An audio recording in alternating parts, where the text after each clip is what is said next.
Lamat-lamat Wali Paidi mengenali salah satu sosok yang duduk di depannya tersebut. Tidak salah lagi, beliau adalah Imam Ghazali, mujtahid Islam, batin Wali Paidi.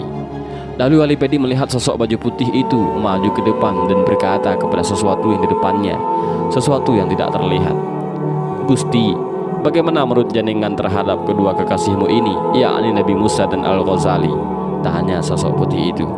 Lalu ada suara yang mengatakan, "Musa dengan izinku bisa menghidupkan orang yang telah mati, tapi aku lebih suka dengan Al-Ghazali karena dia dengan izinku pula bisa menghidupkan hati hamba-hambaku yang telah mati, banyak menghilangkan kebodohan dan membuka jalan buat hamba-hambaku untuk lebih mengenalku."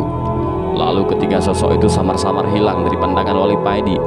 Lalu lamat-lamat terdengarlah azan subuh.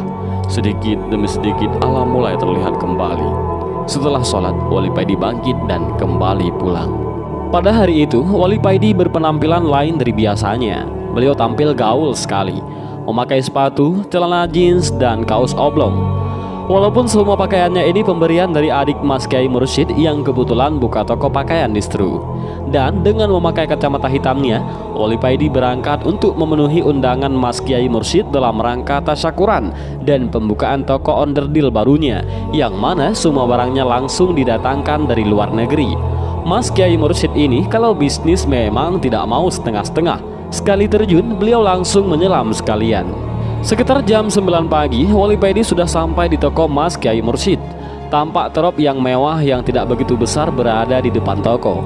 Di bawah terop sudah berjajar rapi kursi yang terbungkus kain putih yang sebahagian besar sudah terisi.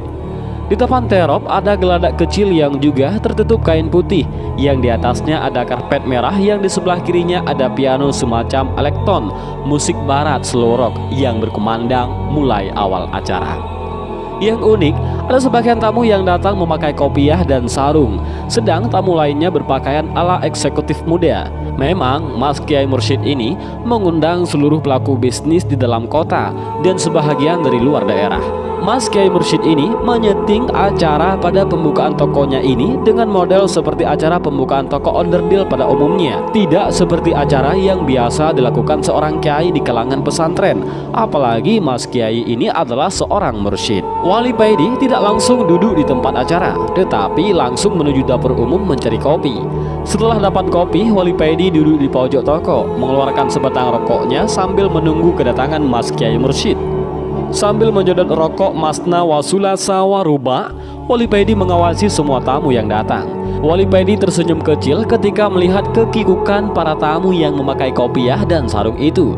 Mereka tampak rikuh duduk dikelilingi para tamu yang berpenampilan beda dari mereka, dan di tempat yang acaranya tidak diduga oleh mereka sebelumnya. Dari arah belakang datanglah seorang pemuda yang penampilannya seperti Wali Paidi ini, menghampiri dan duduk di samping Wali Paidi. Pemuda ini adalah adik Mas Kiai Mursyid. "Udah lama, Kang?" tanya pemuda ini setelah mereka bersalaman. "Enggak, barusan aja datang," jawab Wali Paidi. Sebelum Wali Paidi bertanya soal tamu yang berkopiah dan sarungan itu, adik Mas Kiai Mursyid sudah menjelaskan kepada Wali Paidi tentang mereka. "Anu, Kang, sebenarnya Mas Kiai Mursyid meminta bantuan kepada Kiai Ahmad untuk mendatangkan santri-santrinya untuk datang ke sini guna membantu bahagian akomodasi ataupun bahagian angkat-angkat meja. Tetapi terjadi salah paham. Ternyata yang dikirim Kiai Ahmad ke sini adalah para ustadz dan penggede thariqah. Dikiranya Mas Kiai Mursyid mengadakan acara kumpulan thariqah. Jadinya ya seperti ini." Adik Mas Kiai Mursyid menjelaskan kepada Wali Paidi. "Oh begitu toh ceritanya," jawab Wali Paidi. Tidak lama kemudian datanglah Mas Kiai Mursyid dengan bercelana jin yang diiringi cewek-cewek cantik yang berpakaian minim, tampak seksi-seksi dan mulus-mulus. Mereka ini para sales promotion girl yang didatangkan Mas Kiai Mursyid untuk mengisi di acara pembukaan tokonya ini. Para tamu bertepuk tangan menyambut kedatangan Mas Kiai Mursyid ini, kecuali para tamu yang berkopiah dan sarungan. Mereka hanya melongo dan terheran-heran melihat tingkah dan gaya Mas Kiai Mursyid ini, memakai jeans dan dikelilingi cewek-cewek cantik. Di hati sebahagian para penggede-penggede thariqah ini mulai timbul keraguan atas kemursyidaan Mas Kiai ini.